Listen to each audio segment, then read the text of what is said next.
Okay, guys, we are here and we are continuing with our topic, personnel psychology. And today we're going to be talking about personnel selection and placement.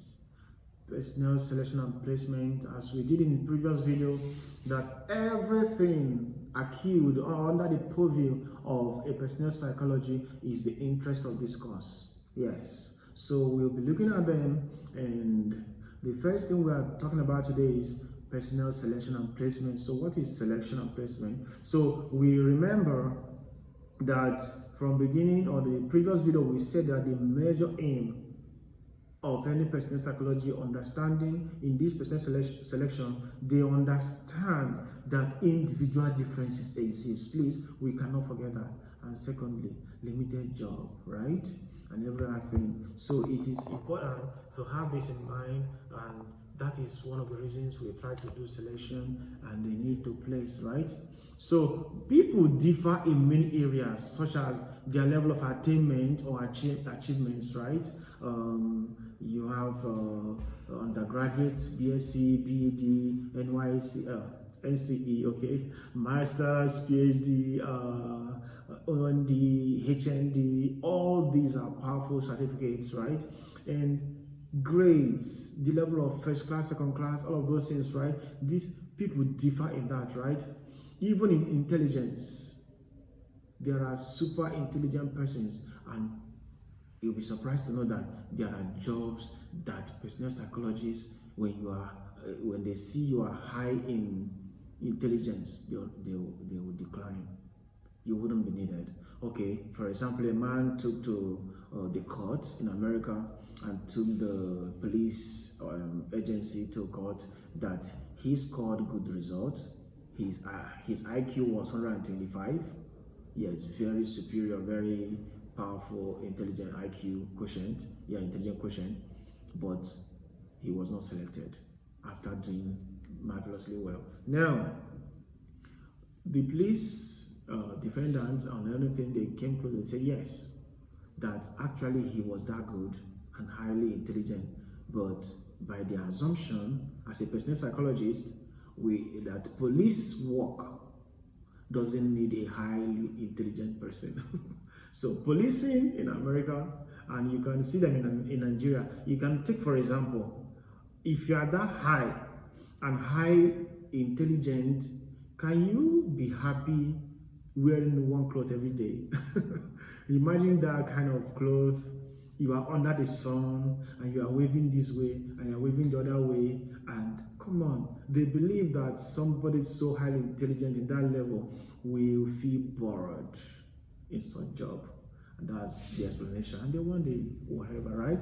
So like we're saying, people differ in several areas, like achievement or attainment, and we talk about intelligence, the special aptitudes, your ability to succeed in a particular field. We differ in those things, even in our interests, right? Outgoing, not even personality, even in personality also we differ in that. Our interest, this is my passion, this is what I want, and all of those things. Our disposition, that is personality, and all of those things. So you see that when we look at those things, they are the reasons why selection process is not just a shabby thing or something that is not necessary, but it's very important. Now we're talking about selection and placement. When we talk about selection, is job-centered philosophy, while placement is person-centered. Yes, when we talk about selection, that is when you're telling us this is the job, the office of this, and the position of this, and that and that. But when you're talking about placement, you're talking about person-centered. Who is the other person? Who is the person ready for? Who is the person qualified for this? This is very important. We are going to be looking at those things here, right? So, like I said before, job-centered philosophy is selection, and it has to do with to know who is qualified for a particular job, like the description of that job. What does this job require?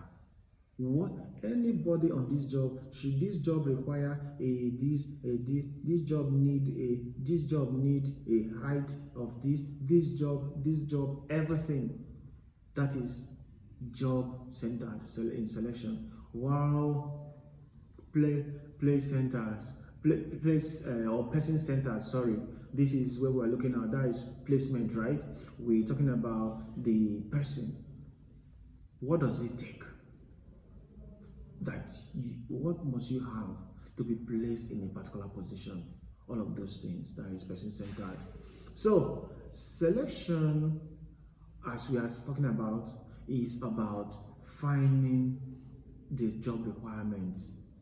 Yes, the job requirements and finding the person who best filled from all of the persons who applied.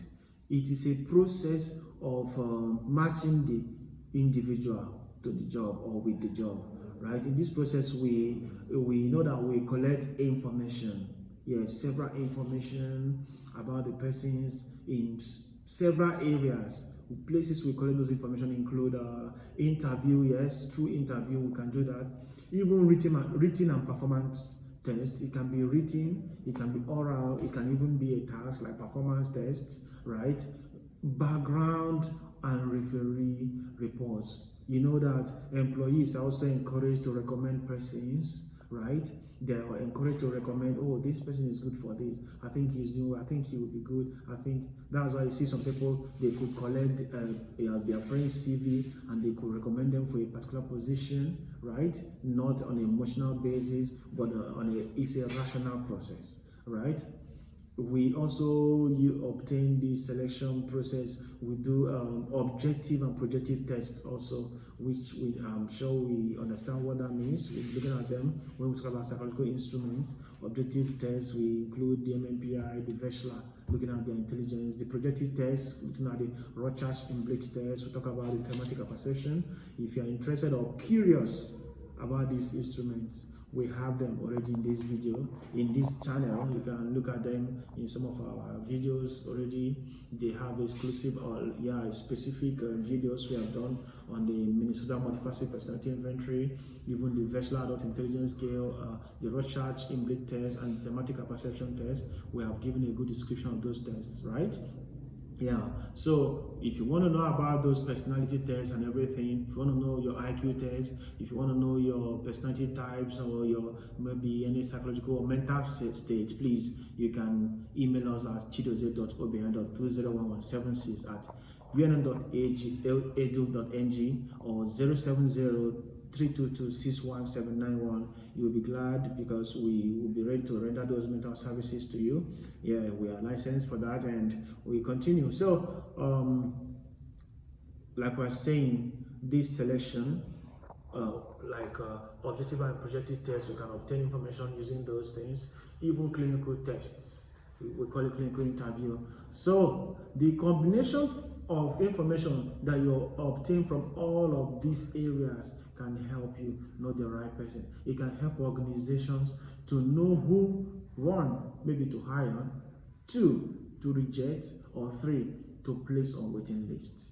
Yes, it helps. It helps a lot. So another way around, placement, we want to look at it specifically. What is placement? Placement looks at the available traits. One, traits of the individual, right? And then the available job, and knows who to place in that situation. That is trying to make the best match of every situation. So whereas selection has to do with making this list and sorting out and eliminating those who are not qualified and selecting those who are qualified to meet the job demand of the organization or the requirements of the organization, right? Applicants that scale through, right? Applicants that scale through the selection process. In fact, you can say they have been hired, right? They've been hired, they've been selected, and the next thing is this placement necessity, keeping them in the right job, and from there, this placement process includes the initial training because they must be oriented. We call it induction training or initial training, exposing them to the not only what that job needs, but organizational policies and procedures. The organization is usually faced with this problem of placement, though. They always have problem on who to fit to a particular job, which trait is necessary. So you understand, like we said, this initial training is very important, because these persons newly selected are still new in the job, right? So they are told and oriented on a lot of things concerning the social behaviors, the social values, religious values. If it's the type that will tell you to come to work on Sunday, and then you know that is conflicting with your values and every other thing, all of those things. So this training, we also, like I said, they are also called induction training. So this is the role, one of the roles personnel psychology do in the organization, selection and placement, and they do that judiciously, very carefully, to get the right description of, in fact, job, and the right description of person, and fit and match these persons, or match these persons to the right job. And this will not only improve the company's productivity, but on all round help them to save costs and expenses. And next time we're going to be talking about other topics like recruitment, and we'll be glad to see you in the next video. Thank you.